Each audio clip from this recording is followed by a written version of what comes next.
Welcome. Welcome to the 45th Annual Fall Convocation.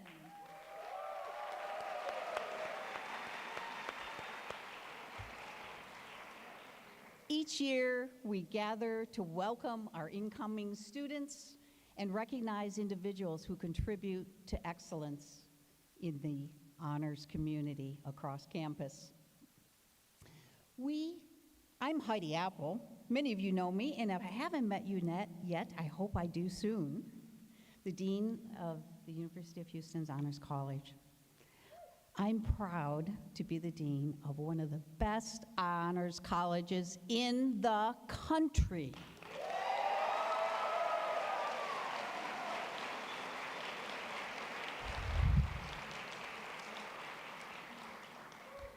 I'm excited to support its amazingly bright future and to work with all of you in making it so.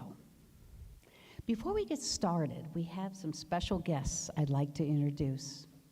First, our president, Renu Couture.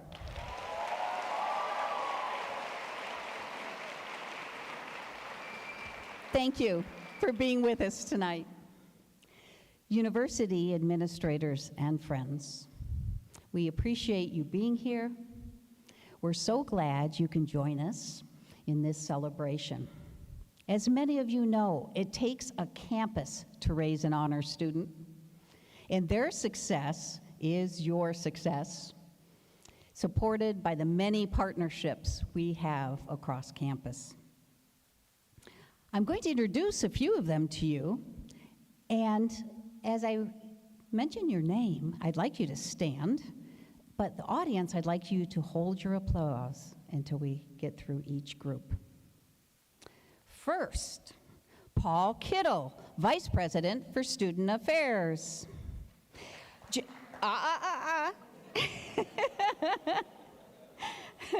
Michael Paday, Associate Vice President for Alumni Relations. Shazia Khan, President of the UH Alumni Board. Holly Love, President of Faculty Senate. And my fellow deans, from the Gerald D. Hines College of Architecture and Design, Patricia Belton Oliver. From the College of Education, Dean Kathy Horn.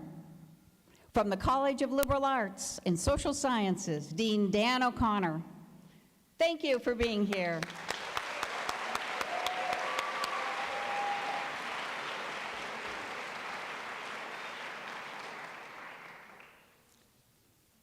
And finally, Ted Estes, the founding dean of the Honors College, is here. In large measure, we are all here tonight celebrating honors education at the University of Houston because of him. Ted.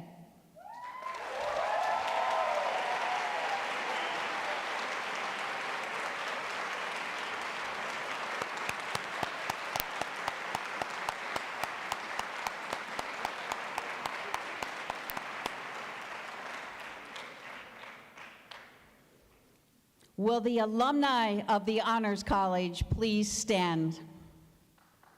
No applause yet, just stand. Come on, there are more of you, a few more. Okay. Welcome home, alumni. Honors is a commitment to an examined life and community service. You are a testament to that. Our speaker, Michael Dimmick, embodies this commitment in his impressive career. We thank you for the examples that you set and your work on our behalf. Will the HCAB members please stand? Thank you for your work in support of the Honors College.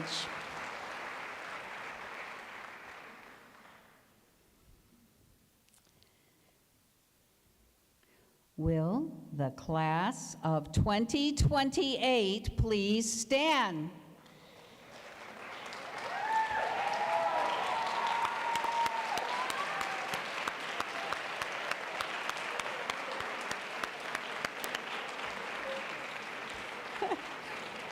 We recognize your outstanding achievements that have brought you to this night tonight.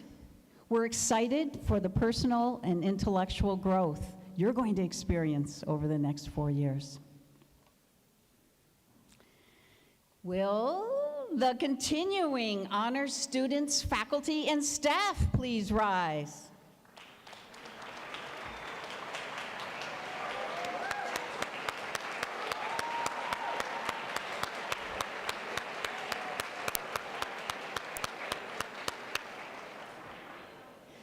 This evening, we recognize your hard work and accomplishments in and out of the classroom, which provides the vitality of the honors experience here. And what more can we ask for from our faculty and staff. They're an incredibly talented bunch that I'm proud to lead. I'm now honored to welcome President Couture. Now, as president of the University of Houston and chancellor of the University of Houston system, her fearless leadership has made the university an institution of first choice and for outstanding faculty and staff, and is a source of pride and positivity in our city. Once again, we welcome you, President Couture.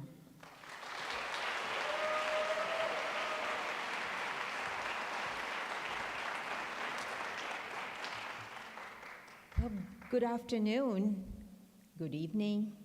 So happy to be here because this college is very close to my heart. You are not just the very best honors college in the country, you are also the home of high achievers, highly successful people. And I know today, for the new class, for sure, I want to give you a very warm welcome. You have proven today you're not just the best and the brightest, but you are also the smartest. And here is the test why you are the smartest, because obviously you had many choices. You could have gone anywhere, and you chose to come to the very best university. It is the university of the future. Why your choice is so outstanding? Because the future is with the global economy. You are in a global city. 140 countries are represented here, right here at the university. 94 consulates are in Houston. And the future is with big cities, metropolitan cities. You're not in a boony town. You are in a place where there are so many Fortune 500 companies, so many Fortune 100 companies, so many people out there in real life who come to the university. You will get exposure with them. This is a very special place. So you've really chosen very well. Now, what could I tell you today? Of course, your faculty, you have absolutely outstanding faculty. I know your human situation course for all of the freshmen. I'm telling you, that's going to be your course, you know. Get ready for it. When I came here in my first year, about 17 years ago, I was given the whole book list of, not just the list, the books of all human situation. And I still haven't been able to read them all. Second time, of course. I've read them, almost all of them, during my college days. But you will have great time. The college will prepare you, but it'll also give you a very intimate environment. So what could I ask you today, or what could I tell you? I'm visiting many freshman classes, and as I'm going there, of course, I'm telling students that please make sure you persist. Please make sure that you do not drop out, that you graduate, but I don't have to tell you any of that. You're already there. You are motivated, you are inspired, you are, as I said, high achievers. I don't have to tell you that. You are the ones who are going to go for Rhodes scholarships, for Fulbright scholarships. You will do research project, you will go study abroad. I mean, somehow you do everything, you find time, and not only that, the loudest appearance of any cheerleading group at the TDECU Stadium is really honors college students every time. You're the ones who will be painting your bodies and showing up there. You somehow find time to do everything. You enjoy everything. So what could I tell you? All I would say is here, you just make sure that you keep dreaming. I have always believed that the dreams have power, and dream something, whatever your dream is, and don't be afraid if people think what a crazy dream that is. Because these are the crazy dreams that change the world, that change our society. So make sure you have dreams. And it takes same amount of energy to dream small as it is to dream big. So might as well just dream big. Dream big for yourself, dream big for your community, dream big for your country, dream big for the world. Once you have the dreams, the second request I'll make to tell you is that make sure that you have connection in your heart for that dream. Because if you don't do anything about your dream, then dreams very easily can become nightmares.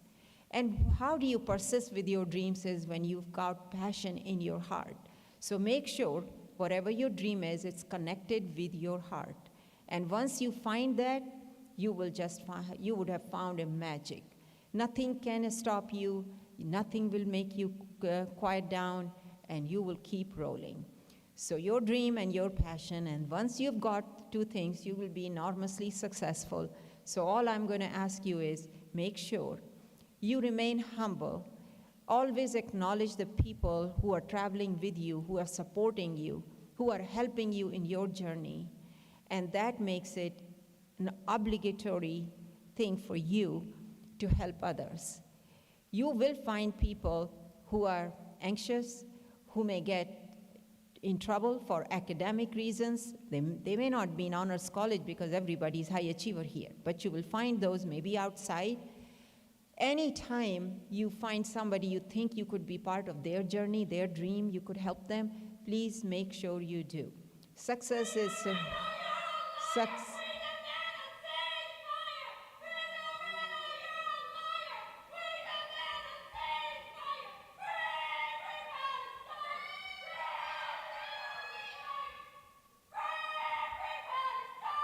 okay. You have freedom of speech, and we value your freedom of speech.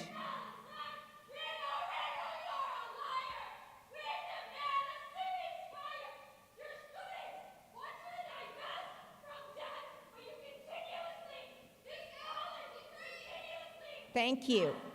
I appreciate your passion. Thank you very much. And you have right to free speech.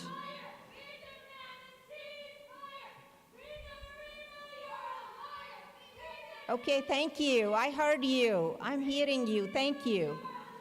So, We ask that you take your protest outside.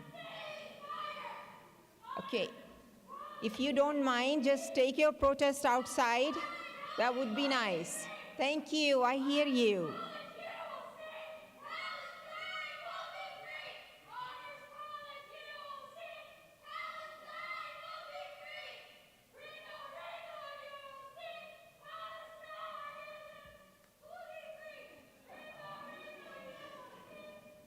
Well,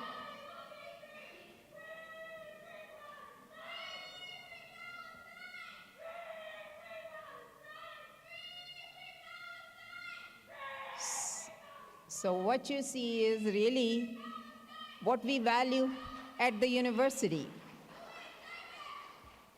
Now, this is everybody has right and right to is free speech, and that's what we value at the university. So coming back to what I was telling you, which is make sure you help people as you graduate from here, because success is very sweet, but the sweeter is what you will find when you help others, and make sure that you do have passion for things, as you are seeing demonstration right now. Okay, with that, I want to just tell you one more thing. Make sure you have pride for your journey. It's very important, and with that pride means, I hope you remember, we wear red on Fridays. So with that, can I ask you with 1, 2, 3 to say go Cougs, because here we are all Cougars and very proud ones. So 1, 2, 3, go Cougs. Thank you.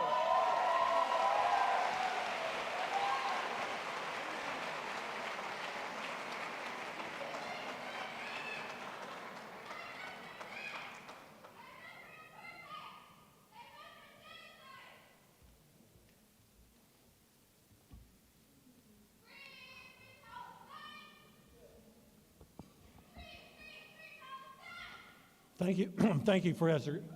Excuse me. Thank you, President Couture, for your inspiring words. Our students, our alumni, our faculty, and our staff are grateful for your vision for the University of Houston and for the strides we've made under your leadership. Thank you once again. My name is Stuart Long, and I serve as the Associate Dean for Undergraduate Research in the Honors College. And it's my honor this evening to introduce tonight's musical performer, pianist Hee Cao.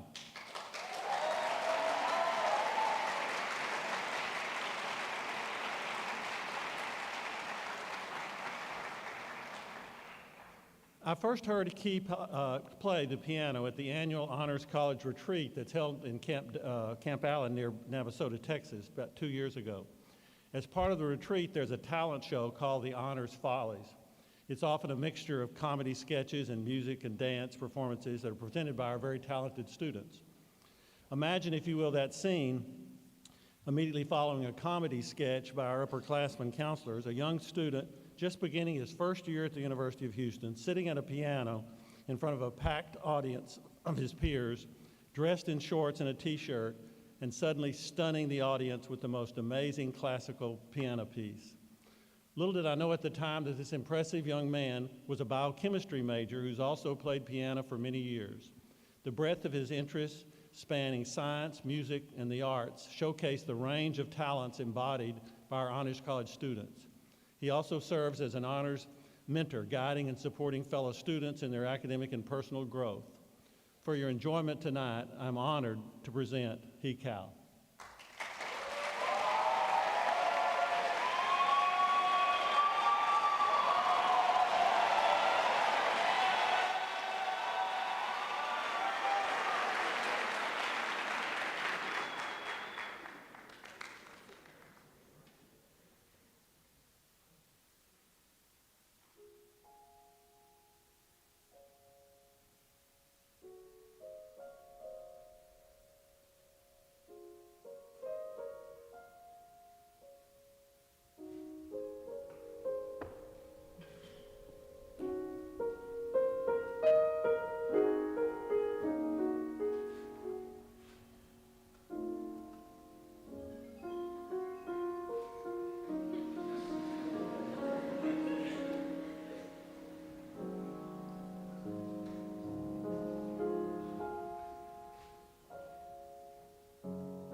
absolutely beautiful. Thank you, he. Let's give him another round of applause.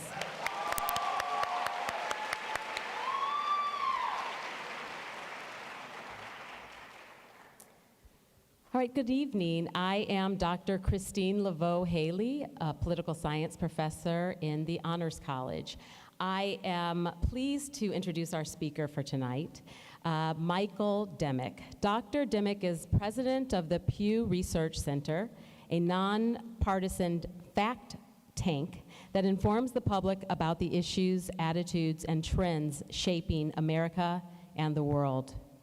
Pew Research Center has its origins in a research project created in 1990 that conducted regular polls on politics and major policy issues. In 1996, the Pew Charitable Trust became the center's sponsor and renamed it the Pew Research Center for the People and the Press. A political scientist by education and training, Michael Dimick joined the center in 2000, just 10 years after that initial project.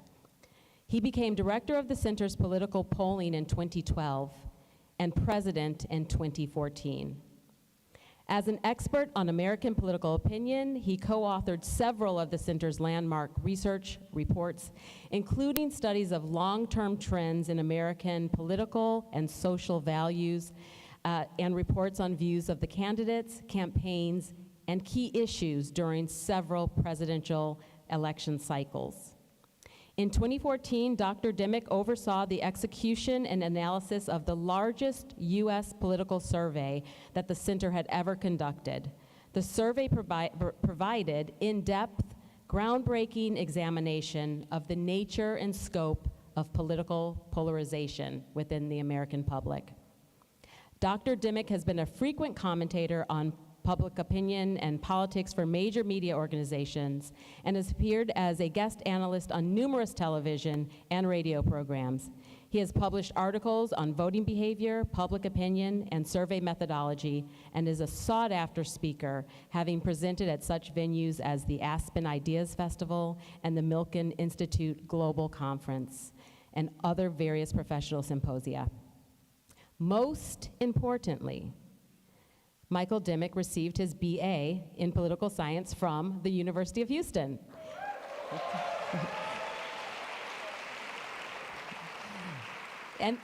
But wait, there's more. He is a proud product of the honors program at the time, now the Honors College.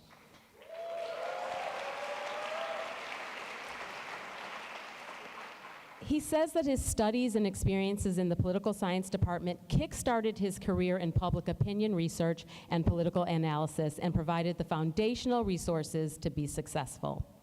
He received his PhD in political science from the University of California, San Diego. Before joining Pew Research Center, he was a political science professor at North Carolina State University in Raleigh, North Carolina. He was born and raised in upstate New York. He came here on a National Merit Scholarship, and he currently lives in Falls Church, Virginia. Please help me welcome Dr. Michael Dimick.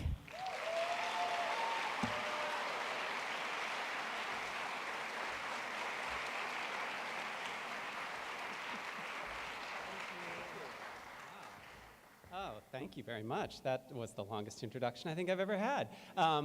And there was a little bit of a teaser too, I think, because I'm not going to talk about politics and polling today. If you want to hear me talk about that and how I got to politics and polling and what we do at the Pew Research Center, I'm going to be doing the Grand Challenges Forum talk tomorrow at 1 o'clock, so we can tease that a little bit here. When I was invited to present tonight, this is the first time I've done a convocation or an event like this, and I thought back to when I was in your seat in the fall of 1986, so 38 years ago, and just thinking about, like, what would have been helpful to know? What would have been helpful to know about where you are transitioning into college? And then I'll reflect a little bit on what I think is particular to you as a generation coming into this situation today and the expectations around you and how you can beat those. When I reflect on what I gained from UH Honors, it was a lot. It was how to communicate. I learned how to write. I learned how to speak. I learned how to engage with others. It was how to think through problems. It was how to set priorities and even have self-discipline. I don't think I came here with that. I think I left here with that. It was a wider perspective on what drives me and how I best engage with others. What I didn't get may surprise you. I did not get a clear career path. I did not leave here with a clear sense of what that next step was for me. I did not have, it wasn't the concrete knowledge I gained in my classrooms that helped me through those doors after I left. It was the general skills I gained that helped me build a platform on which I could launch. And it was what this university provided in terms of the environment and the community, the embedding of this honors college in a larger university. And I'm going to pivot a little to some conversations I had just last weekend because I was thinking about preparing for this talk, and I was presenting at a conference in the Hamptons. I don't know if you're familiar with Long Island, but the Hamptons is pretty posh, right? This is where finance capital goes to have their summer homes and their summer vacations. And I was invited to give a presentation actually about teens and technology and how technology is destroying a generation, right? Now, we'll get to this a little bit later. I don't quite take as alarmist a view as some do on that front, but a lot of people do. And I was taken by the introductory comments of one of the hosts of this event who said, in his view, what really sets America apart from the rest of the world is its human capital. He was making the point that when you think about what makes America great, you can think about physical assets, you can think about financial assets, you can think about natural resources, and he was making the point that it's the human capital, it's the talent of this country that makes it great. It's what brings people to this country, it's what grows this country, it's why this country leads on so many fronts in terms of innovation, technology, and society. And I was taken with that. I think that's true. I think it is that human capital that drives us forward. And at the same time, I find the language a little off-putting. You know, thinking of us as capital, particularly hearing it through the voice of a captain of industry who kind of thinks of us all maybe as widgets in his grand scheme. But at the same time, that notion is true. It's about us and what we're investing in ourselves. And I think as you think forward, think about the capital you're building, because I think you're here at the University of Houston to invest in your own human capital, right? In your ability to contribute to the world in the maximum way that you can, right? That's your capital. That's what you bring forward. It's not all about making money, don't get me wrong, and we can circle back to that. The way that you contribute is beyond just that. It's more than what I think these captains of industry were thinking about. But it is about that human capital. And I want to drill down even further with you about it, because how do you think about what that capital is? Well, some of it, what do humans deliver in the world? Well, some of it is just our strength. It's our dexterity. Sometimes it's just the time we put into things. Sometimes it's specific knowledge that we have. I actually don't think that's what you're here to gain, right? You've made a choice to come to University of Houston Honors. I would argue to emphasize and develop two particular parts of your human capital: your social capital and your creative capital. And the point that was being made at this conference, the hand-wringing that I was hearing at this conference, is that that's what they're worried about. They're worried that somehow this country isn't inventing those social capital and creative capital skills. And I want you to be aware that people think that. And I want you to think about how you're investing in that to stand out from a stereotype that might be out there. So what do I mean by social capital? What I would say social capital is, it's how others empower you and how you empower others, okay? It's based on the premise that to do big things in the world, we have to work collaboratively, right? The whole is greater than the sum of its parts. Your impact in the world is going to be amplified by your ability to leverage others and strengthen others to get where you want to go, to do those big things, to dream those big dreams. And specifically, sometimes people talk about human capital just as networks, right? And there's a lot of literature, if you end up taking sociology, you may read some of it, about human capital being the networks that you develop. And that is true. let me emphasize to you, the strength of weak ties, this is an old phrase and it's dead on true. The more people you have loose connections with, the better off you're going to be. It is an asset to you. That is a part of social capital. And think about that as you move forward. It's not just having friends and connections in social media spaces. It's about building out that network of people who know you well enough to help you reach your goals, right? Where you're making it easier for people who know you to advance you in where you want to go. That's a part of what social capital is. Another part of it, though, is understanding how you empower others, as I said. What is your superpower in engaging with other people? And I'm saying I didn't know this. I didn't know this certainly in high school. But by the time I left college, I think I had a better sense of it. Am I the person who generates the ideas that excites other people into action? Am I the person who takes other people's ideas and really hones them into practical solutions? Am I the person who translates across competing interests? Am I the person who helps connect the dots between other people? There are a lot of ways to think about that part of your social capital, but as you're observing yourself engaging with others, particularly in your peer groups, particularly as you're engaging with colleagues, thinking about where is it that your strength, where is it you're making the people around you stronger, right? Because that's a part of what you're going to contribute.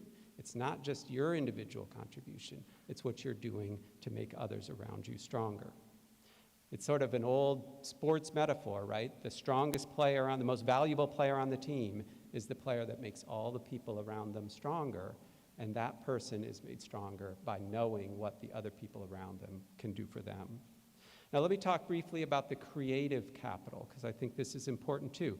This is not just about the knowledge you have, particular skills you've learned. This is about how to look around corners, right? How to see through the uncertainty, be adaptive, connect the dots between things, to not just be boxed in by what you know today, but being able to take what you know today and apply it to the unknown of the future. That creativity is essential. And there's another old platitude about how innovation is 10% inspiration, 90% perspiration. That was kind of a notion from a day of individuals acting as innovators. That's not the way innovation happens today. It happens in a group setting. It happens with the power of many, right?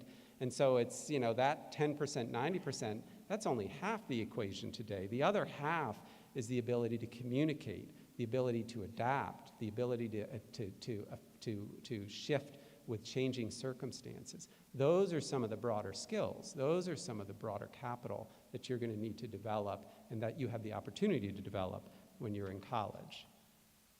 So with thinking about this social and creative capital, I would say the challenge for you is really focusing in on this and making a little bit of a mental switch as you make this switch into thinking about what college can bring you. Because the opportunity and the way you have to approach it is not linear, it's multidimensional, right? This is not about a straight line from point A to point B, from being a college freshman to getting a college degree and then getting a first job.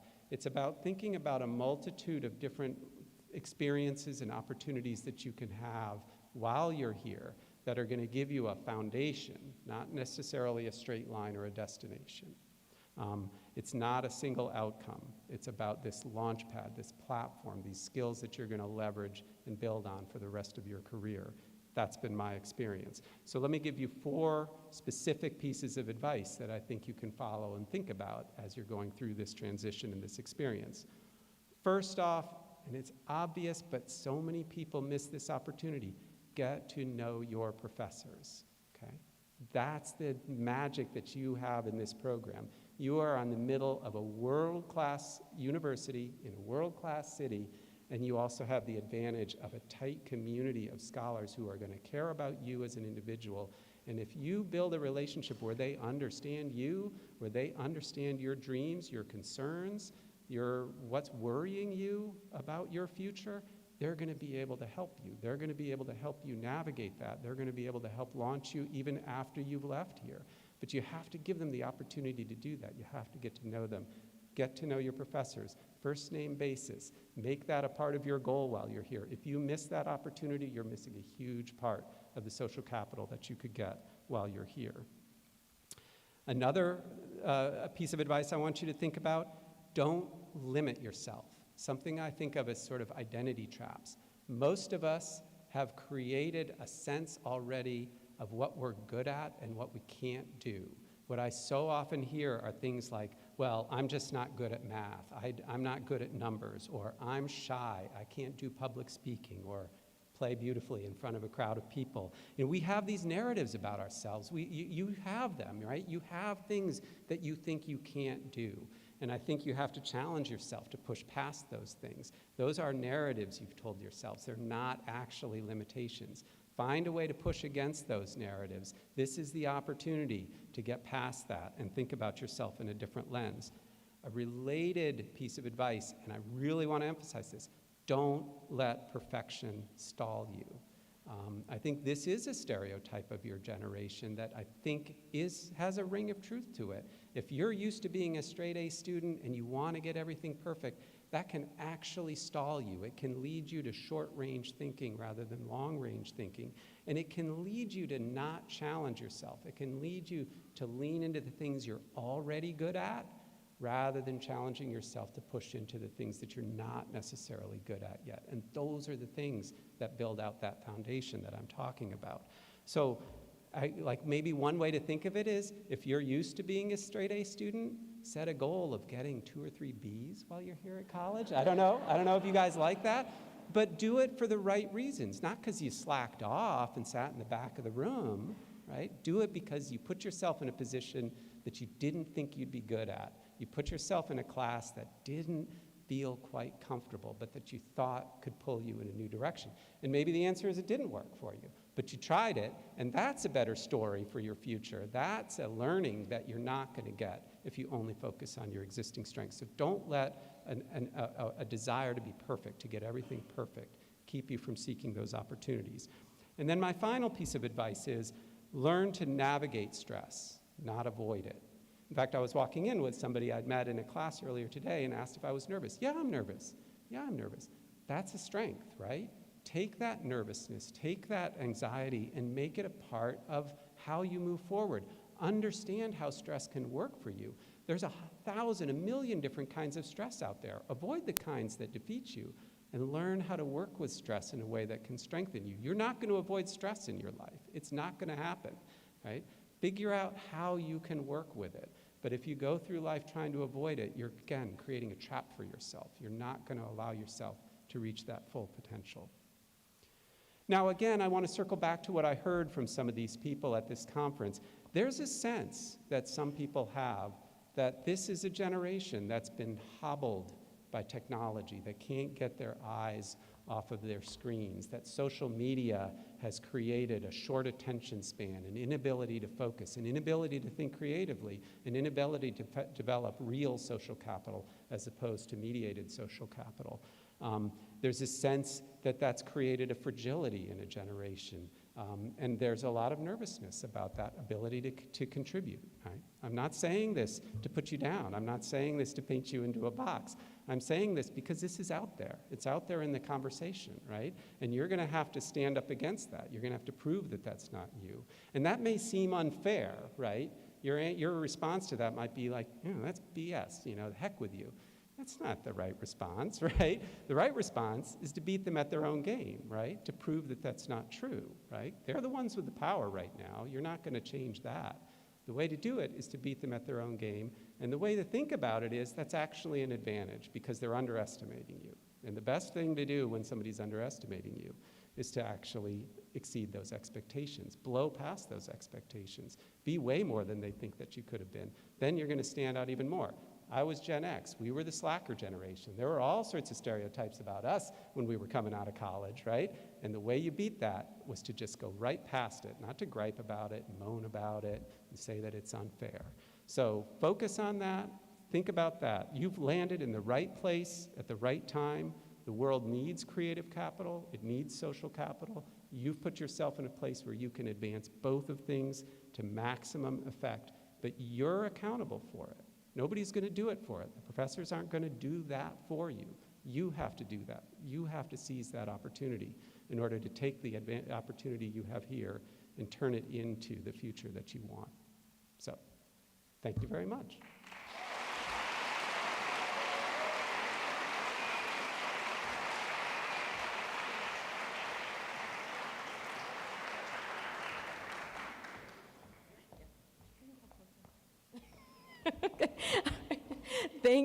Thank you, Michael, for your inspiring words.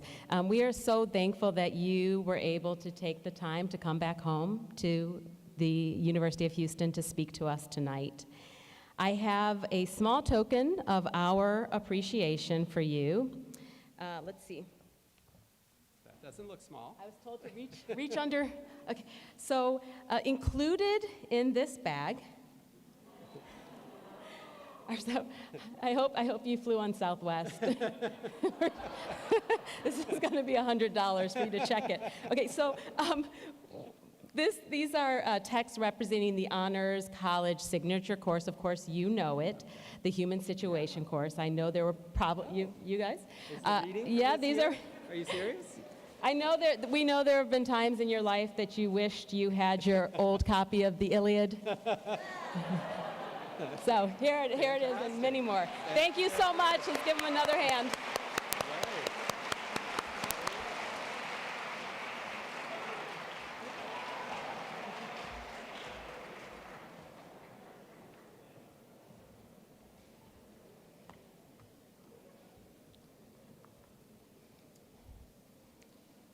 My name is Brenda Roden, and I'm the Honors College's Assistant Dean for Student Success.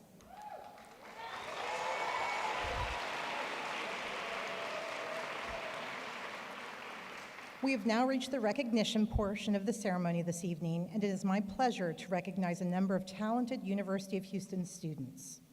Students, as I call out each group, please stand and remain standing until I ask you to be seated.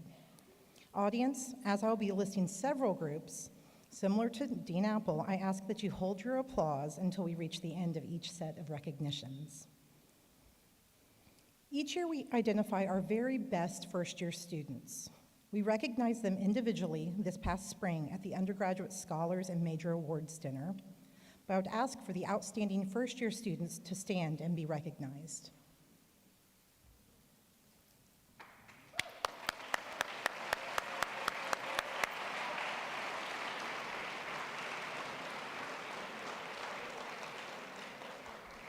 You may be seated. Next, we would like to recognize all of our scholarship recipients, and this includes Tier 1, the Terry Foundation, National Merit, Academic Excellence, and all other scholarship winners. Please stand.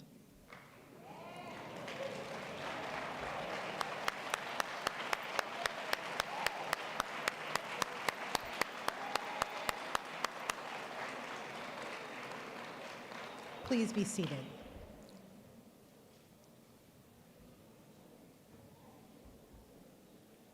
Would all students who participate in undergraduate research programs, including PERS, SURF, HERE, Mellon Research Scholars, Houston Scholars, REACH, Energy Scholars, Frameworks, Ferris Fellows, and other undergraduate research activities, please stand.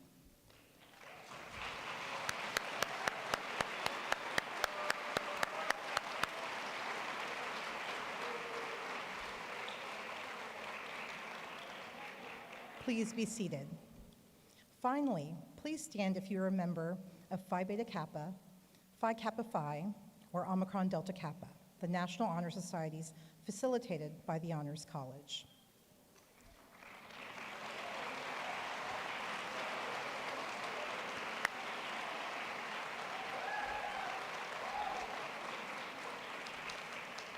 Please remain standing.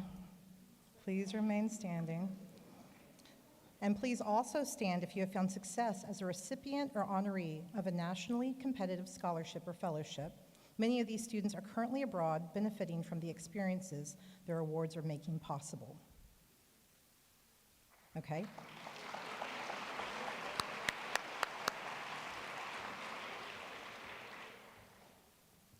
Thank you.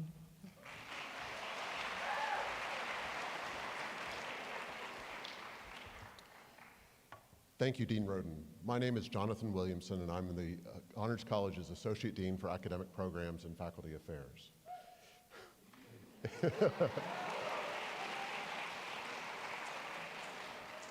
It is now my pleasure to recognize the 2023-2024 Frameworks Fellows. With the support of peers and dedicated faculty mentors, these intrepid undergraduates took on the hard work of developing skills and habits necessary to produce high-quality humanities research. Could the fellows please stand? The theme of this year's journal was generations. Copies of this year's Frameworks journal with essays on topics ranging from Norwegian painters to Indian art films are available on your way out this evening. Congratulations, Framework Fellows, on your publication.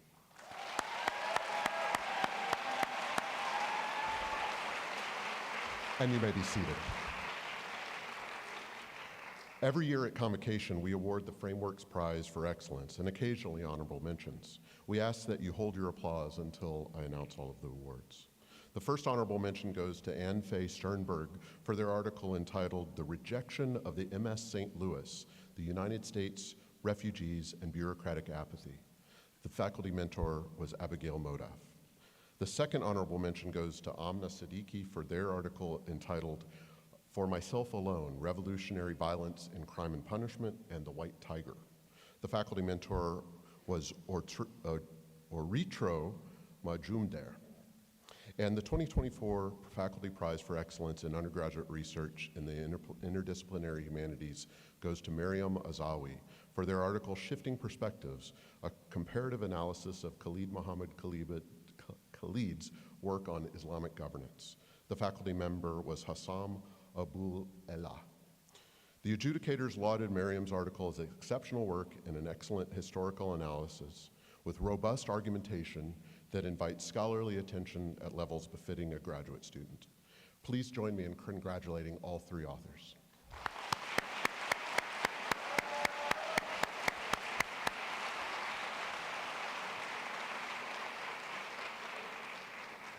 Now I'd like the following groups of students to stand and to remain standing. Please stand if you're a student in the Bonner Leaders Program. If you're a student in the Honors in Community Health Program or Community Health Workers Initiative. If you participate in the Honors Debate Program, including teams for Policy Debate, Model United Nations, Model Arab League, Model G20, Model WHO, Mock Trial, and Moot Court. Please also stand if you participated in learning abroad programs in the last year, including trips to the Galapagos Islands, the Dominican Republic, or to Europe. Let's recognize all the great experiential learning that these students are doing during their time at the University of Houston.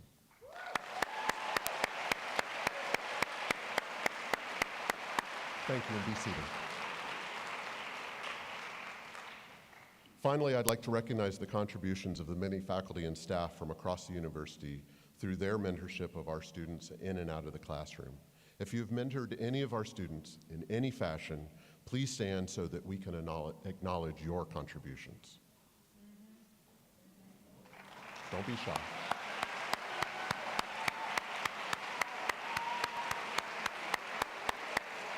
Thank you. Thank you all for your dedicated teaching and service to our great students. Moving now to the people who teach and serve those students, I'd like to ask the following faculty whose work has been recognized by an award in the last year in the Honors College to stand and to remain standing. The Ted Estes Award winner for academic leadership recognized the work of Carol Cooper.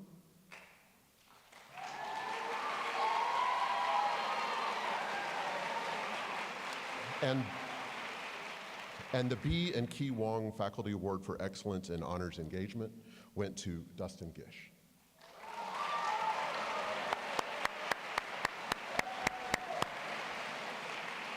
Thank you, and you can be seated.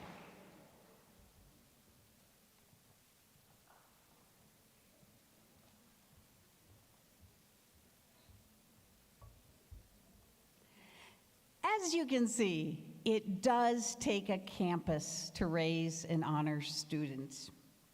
And it takes excellence to raise excellent students. We're so glad you've all been here to help us celebrate that excellence. As we conclude our program, we ask that the students exit to the right to pick up your gift and snack bag on your way out of the building to the Honors College game night.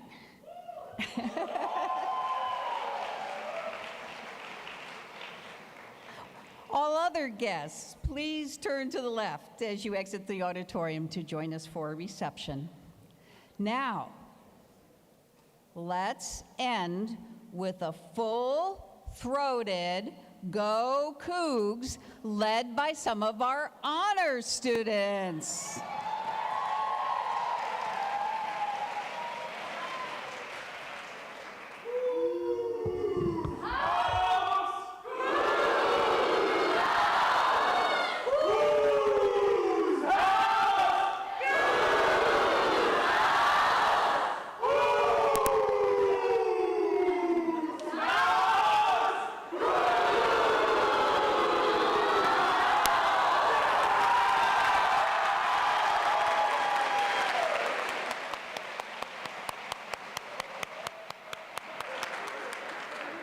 Good evening.